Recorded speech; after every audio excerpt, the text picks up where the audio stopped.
To start with Srinivas Chowdary గారితో మాట్లాడాలి. సీఎంఓలో ఏంటి సార్ ఇంత యాజ్ ఇట్ ఈజ్ వెర్బాటం ఎవరేం మాట్లాడుకున్నారు, ఎక్స్ ఏం మాట్లాడారు, వై ఏం మాట్లాడారు, దాన్ని రిపీట్ చేశారు. నిన్నటి దాకా మీ పార్టీ హెడ్ క్వార్టర్స్ అలాగే సీనియర్ లీడర్స్ ఏమన్నారంటే పేర్ని నాని మైండ్ గేమ్ ఆడుతున్నాడని. మైండ్ గేమ్ కాదు, అంతకుముందు కూడా అలాగే మీ విజయనగరానికి చెందిన మంత్రి కొండపల్లి శ్రీనివాస్ గారు 7:50 ఎయిర్పోర్ట్లో బొత్స సత్యనారాయణ గారి కాళ్ళు పట్టుకున్నారని చెప్పేసి టైంతో సహా కథనాలు వచ్చినాయి. ఆయన నిన్న డినై చేశారు. ఏంటి ఎక్కడ లోపం జరుగుతోంది? ఇప్పుడు మొదట వసుదాన్ గారు మీకు 99 టీవీ ప్రేక్షకులకి, జనసేన నేత మహేష్ గారికి, అలాగే అనలిస్ట్ మస్తానరావు గారికి, వైసీపీ నేత లక్ష్మణరావు గారికి శుభోదయం. ఈరోజు రాష్ట్ర వ్యాప్తంగా నమస్కారం. ఈరోజు రాష్ట్ర వ్యాప్తంగా ప్రభుత్వ విధానాల పైన బ్యూరోక్రాట్లు కావచ్చు, ఐఏఎస్లు కావచ్చు, మినిస్టర్లు కావచ్చు, కొన్ని అంశాలు సంచలనంగా ప్రకటిస్తున్నారు. సో చంద్రబాబు నాయుడు గారు మాట్లాడిన మాటలు, పవన్ కళ్యాణ్ గారు మాట్లాడిన మాటలు, అలాగే కొంతమంది ముఖ్యమైన నేతలు మాట్లాడే మాటలు ఎవరో విని వాటిని బయటకు తీసుకొచ్చి వాళ్ళకి చెప్పడం అనేది కొంత మంచి అయితే సంతోషం. చెడుని చెవిలో చెప్పాలి, మంచిని బయట చెప్పాలనే సామెత ప్రకారం నిజంగా పేరున తప్పు చేస్తుంటే చట్ట ప్రకారం కేసులు వేసుకుంటున్నారు, చెల్లిపోతాడు లేదా కోర్టుకు పోతాడు.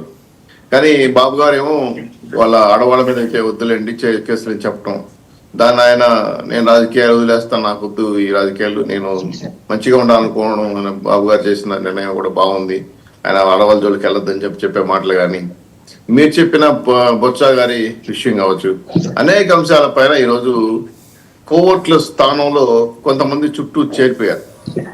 వాళ్ళని మనం కోటరీ అనొచ్చు, లేదంటే కోవర్ట్లు అనొచ్చు, లేదంటే రెండు ప్రభుత్వాల అంటే పాత కొత్త ప్రభుత్వాల మధ్య వారధిగా వ్యవహరిస్తూ రెండు పక్కల లావాజ్పేషన్ ఆశించే వాళ్ళు కూడా ఉన్నారు. గతంలో వైసీపీ ప్రభుత్వంలో ఉన్న ముఖ్య అధికారులు చాలా మంది ఇక్కడికి రావడానికి ప్రయత్నం చేశారు. కొంతమంది వచ్చారు, కొంతమందికి రాలేదు. వీళ్ళు ఏంటంటే ప్రభుత్వం ఒక శాశ్వతం కాదు కదా, 5 ఏళ్లే కదా, మనకెందుకు ఈ బాధలు, ఆడికి ఈడికి ఉప్పంచుకుందాం, వాళ్ళతో బాగుందాం వీళ్ళతో బాగుందాం, ఎవరు వచ్చినా వాళ్ళ దగ్గర మనం పెత్తనం చేసుకోవచ్చు, మన యొక్క చక్రం తిప్పుకోవచ్చు అనే స్వార్థపూజ రాజకీయాలతో కొంతమంది కార్యనిర్వాహక వ్యవస్థలో నుండి బ్యూరోక్రాట్లు చేస్తున్న ప్రయత్నం అనేది ప్రభుత్వానికి నష్టమే. అయితే ఎవరు కోర్టులు, ఎవరు వైసీపీ సపోర్ట్ చేస్తున్నారు, ఎవరు లీకులు ఇస్తున్నారు పైన అవగాహన ఉన్న అధికారులు వాళ్లే, ఇంకే కొత్త ఆంధ్ర రాష్ట్రానికి రారు, వాళ్ళ దగ్గరే పని చేయించుకోవాలి, వాళ్ళతోనే చేసుకోవాలి. ఇప్పుడు సిఎస్ గారు కూడా కొత్తగా వస్తున్నారు.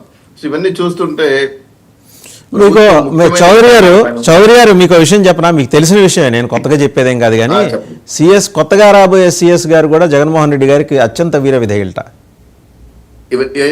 ఇలా వస్తున్నాయి, ఇలా ఇవన్నీ వస్తున్నప్పుడు ఖచ్చితంగా బాధ కలిగిస్తుంది. ఇప్పుడు ఏఎస్లు ఐపీఎస్లు వాళ్ళు కొత్తగా ఉండరు, మారిపోరు. వాళ్ళు ఆంధ్ర రాష్ట్రానికి కేటాయించిన ఏఎస్లు ఐపీఎస్లే ఎవరన్నా రిటైర్డ్ అయితే కేంద్ర ప్రభుత్వం కేటాయించాలి, వాళ్ళ దగ్గరే మనం పని చేయించుకోవాలి కదా, మంచి చేయించుకోవాలి చెడు కన్నా. సో ఈ మారి లీకులు అందిస్తూ ఉంటే, ఈ మారి లీకులుగా పోతా ఉంటే ప్రభుత్వ విధానాలపైన రాజ్యాంగం ప్రమాణం చేసిన ఎమ్మెల్యేలు ఎంపీలు కూడా పక్కదారి పట్టించే పరిస్థితి పడుతూ ఉంది. కొంత మేము తగిన జాగ్రత్తలు తీసుకోవాల్సిన బాధ్యత మాకుంది. బాబు గారు కానీ, పవన్ కళ్యాణ్ గారు కానీ, బీజేపీ నాయకులు. ఒకసారి పేర్ని నాని గారు ఏం మాట్లాడారో చూద్దామా, అంటే ఎంత అథెంటిక్ గా ఆయన మాట్లాడారనే దానికి ఒక్కసారి చూద్దాం ప్లీజ్ సార్. నా భార్య జయసుధ మీద కేసు కట్టించడం దగ్గర నుంచి ఆమెని అరెస్ట్ చేయడానికి ఎంత ప్రయత్నం చేశాడో అంత ప్రయత్నం చేశాడు. కానీ ఏ మాటకు ఆ మాట దీంట్లో చెప్పుకుని తీరాలి. చంద్రబాబు నాయుడు గారు మాత్రం అతను ఎన్నిసార్లు కలిసినా, నాని భార్యను అరెస్ట్ చేద్దామని చెప్పి ఎన్నిసార్లు కలిసినా ఆయన మాత్రం పొరపాటును కూడా మైండ్ ఏమన్నా చెడిందంటే ఇంట్లో ఆడవాళ్ళకి అరెస్టులు చేయడం ఏంటి, మన టార్గెట్ పేరు నానిగాడు ఆయన వేసేయండి అంటే, కాదు సార్ ఆడు కొడుకుని కూడా వేసేయాలి సార్, సరే నీ కక్ష ఆడు కొడుకు మీద కూడా ఉంటే ఇద్దరిని కలిసి చేసేయండి, అంతేగాని ఇంట్లో ఆడవాళ్ళ మీదకంటే తప్పుడు పనులు అని చెప్పని ఆయన నడుచుకుంటూ వెళ్ళిపోయారు. ఇది అధికారులు ఉన్నారు సాక్ష్యం, ఎమ్మెల్యేలు ఉన్నారు సాక్ష్యం, టీడీపీ ఎమ్మెల్యేలు 100 మంది ఉన్నారు, అధికారులు కూడా ఉన్నారు. నాదెండ్ల మనోహర్ గారు కూడా పక్కనే నుంచుని ఉన్నాడు ఈ కాన్వర్సేషన్ జరిగినప్పుడు. తప్పే ఉంది, రాజకీయ వైరం మాకు చంద్రబాబు నాయుడు గారికి ఉంది, కానీ ఆయన హుందాగా ప్రవర్తించినప్పుడు చెప్తాం తప్పే ఉంది. ఇవాళ రాజకీయ కక్ష లేదని మాట్లాడతారు. రాజకీయ కక్ష లేకపోతే సరాసరి మేనేజర్ మీద, నా మీద ఇప్పుడు జరిగే ప్రయత్నం అదే కదా. రేపు ఎల్లుండో, ఎందుకంటే 2వ తారీఖు స్క్వాష్ ఏదో వేసినట్టున్నారు మేనేజర్ ఇంట్లో వాళ్ళు. 2వ తారీఖు ఏదో వాయిదా పడినట్టు ఉంది.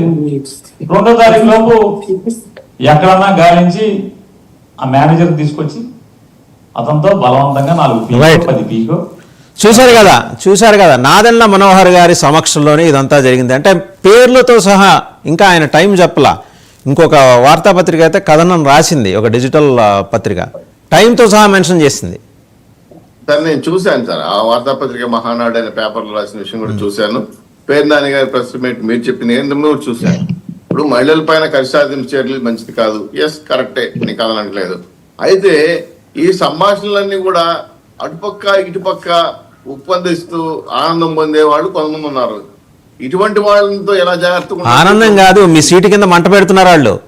అదే ఎలా ఉందంటే పేర్నాని గారు వాళ్ళ యొక్క ఆలోచన విధానంతో వాళ్ళు మా మధ్యలో ఏవో గొడవలు ఉన్నాయి, దాని చెలువులు పొలవులు చేస్తే ఇది ఒక వార్త అవుతుంది అని ఆయన ఆలోచన ఉండొచ్చు. అయితే ప్రత్యర్థులు ఎప్పుడు మా అధికార పార్టీ మీద రాలేయడానికి ప్రయత్నం చేస్తారు. మేము జాగ్రత్తలో మేము ఉండాలి, బాబు గారు అడ్మినిస్ట్రేషన్ అలా విధంగా ఎన్డీఏ గవర్నమెంట్ లో ఉన్నటువంటి లొసుగులు సర్దిద్దుకోవాల్సిన బాధ్యత ఉంది. 6 నెలలు అవుతా ఉంది, మాకు ఇంకా ఇటువంటి సమస్యలు వస్తున్నాయంటే ఎక్కడో డొలతనం కనపడినట్టు మేము కూడా ఫీల్ అవుతాం. కాబట్టి తక్షణమే వెంటనే ఇమీడియట్లీగా అడ్మినిస్ట్రేషన్ చర్యలు తీసుకోకపోతే చాలా ప్రభుత్వం ముఖ్యమైన నిర్ణయాలు ఉంటాయి, కొన్ని ఇంటెలిజెన్స్ నిర్ణయాలు ఉంటాయి, కొన్ని శాంతి భద్రత నిర్ణయాలు ఉంటాయి. ఇవన్నీ కూడా ఈ విధంగా పొక్కి బయట వెళ్ళిపోతా ఉంటే ప్రభుత్వం నడపడం చాలా కష్టం సార్. రహస్యాలు అనేది ప్రభుత్వ పరంగా కొన్ని ఉంటాయి, అవన్నీ కూడా ఈ విధంగా వెళ్ళిపోవడం, ఎవరికో దానికి సంబంధించిన వ్యక్తులుగా సమాచారం ఇవ్వటం, వాళ్ళు ఈ విధంగా బహిరంగ వచ్చి ప్రశ్నలు మాట్లాడడం అనేది కొంచెం ప్రభుత్వ అభద్రతా భావంలో కొన్ని లోపాలు ఉన్న విషయాన్ని మనం కష్టంగా అంగీకరించాల్సి వస్తా ఉంది. 2 ఇటువంటి సమాచార లీకుల విషయాలపైన ఎవరో ఆ లీకుల వీరులు కనుక్కొని చర్యలు తీసుకోకపోతే మాత్రం రేపు ఇంకేదైనా సంఘటన జరిగితే కూడా, గతంలో మేము 2014-19 కూడా సీఎం గారి మీద టేబుల్ మీద ఉన్న అజెండా ప్రతిరోజు ఒక కాఫీ వైఎస్ఆర్సీపీకి వెళ్ళిపోతా అని చెప్పి గతంలో మా వాళ్ళు మాట్లాడారు. నిజమే, ఆ నిర్ణయాలను కూడా వెళ్ళిపోయేవి. ఇవన్నీ కరెక్ట్ కాదు.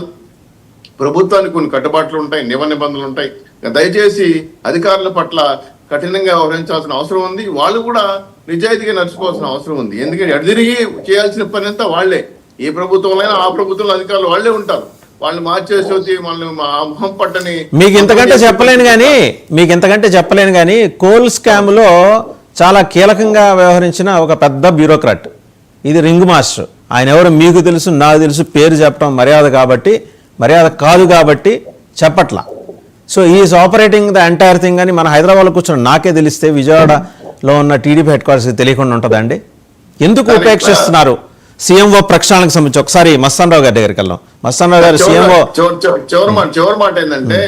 చివరి మాట ఏంటంటే లోకేష్ గారు, బాబు గారు, పవన్ కళ్యాణ్ గారు దీనిపైన ఉన్న సమాచారం నేను సాయంత్రం సమీక్షించినట్టు నాకు కూడా వార్త ఉంది. అయితే తక్షణమే చర్యలు తీసుకొని మీలాంటి వాళ్ళ సలహా కూడా తీసుకొని మీడియాలో వస్తున్న కథనాల ప్రకారం మాలాంటి వాళ్ళ సలహా ఎందుకులేండి కానీ అచ్చెన్నాయుడు గారు, ఆయన పల్లా శ్రీనివాస్ గారు చెప్పింది ఏంటో చాలు, వాళ్ళ దగ్గర అబండెంట్ ఇన్ఫర్మేషన్ ఉంది. ఒకసారి మస్తాన్